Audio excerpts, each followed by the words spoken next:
Ayan, ito na po yung ating step-by-step procedure kung paano po tayo mag-withdraw gamit po ang ating GCash.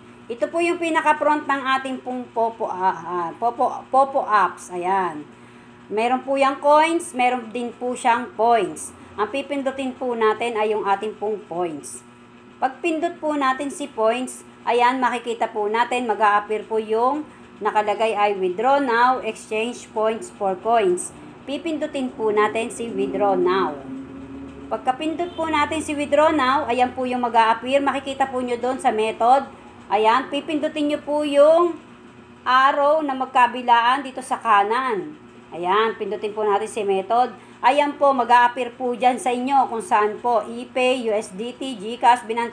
Marami po iyan, marami.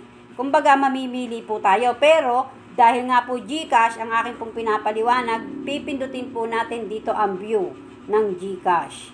Ayan, dito po tayo. Pag pindot po natin, ayan, lalabas po automatic sa method GCash. Pipindutin po uli natin si arrow. Ayan. Pag pindot po natin, pindutin po natin si view. Makikita po natin na hingi po siya ng password. Ilalagay po natin ang ating pong password.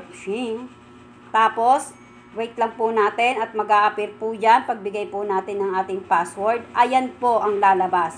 Be sure lang po na ang first name, given name, ayan, last name, surname, account information. Yung account information po natin, dapat po yung ating pong GCash number. Ayan po, makikita po natin, dapat yun po yung mag-a-appear. Saka po natin pipindutin ang submit. Pagkapindot po natin ang submit, ayan po, mag-a-appear po uli yan. Pipindutin na po natin ang ating pong withdraw now. Double check lang po natin na ang nakalagay po sa ating method ay GCash at yung ating pong GCash number. Pindutin uli natin po si withdraw now. Ayan. Nakalagay naman po, double check. Tama naman po siya na yun yung GCash number. Tapos confirm. Pagka-confirm po natin, ayan po yung mag-a-appear sa atin. Please enter. Ayan, i-enter po natin yung amount. Bilang isang agent po, sa agent kasi hindi po natin na-withdraw ng buo ang ating pong points.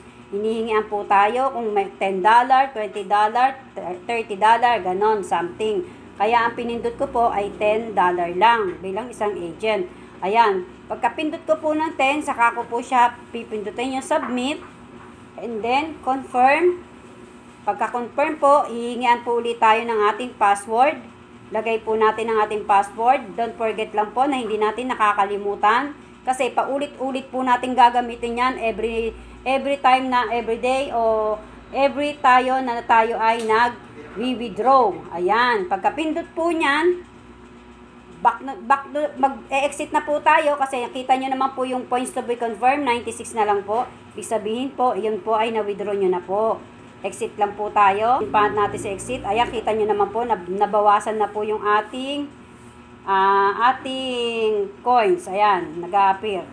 O, naging 30.200,000 na lang po. Ay, 200 na lang po yung ating points. Ayan. Pag pinindot po natin ito, yung ating pong message inbox, makikita po natin, ayan, lalabas na po na dito, yung ating pong withdraw. Pindutin lang po natin si check details, at automatically po, lalabas po dito yung ating pong withdraw. Exit po lang natin. Ayan, exit po. Pag exit po natin yan, back to normal po tayo, babalik po tayo sa GCash nyo. Doon po yun, magse-send ng inyo pong withdraw. Yun po.